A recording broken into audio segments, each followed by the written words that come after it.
بارش کا ننھا قطرہ بادل سے ٹپکا۔ جب اس نے سمندر کی چوڑائی دیکھی تو شرمندہ ہوا اور دل میں کہا کہ سمندر کے سامنے میری حیثیت کیا ہے، اس کے ہوتے ہوئے تو میں نہ ہونے کے برابر ہوں۔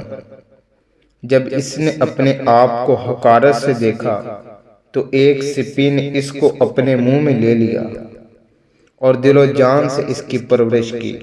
تھوڑے ہی دنوں میں یہ قطرہ ایک قیمتی موتی بن گیا، بادشاہ کے تاج کی زینت بن گیا۔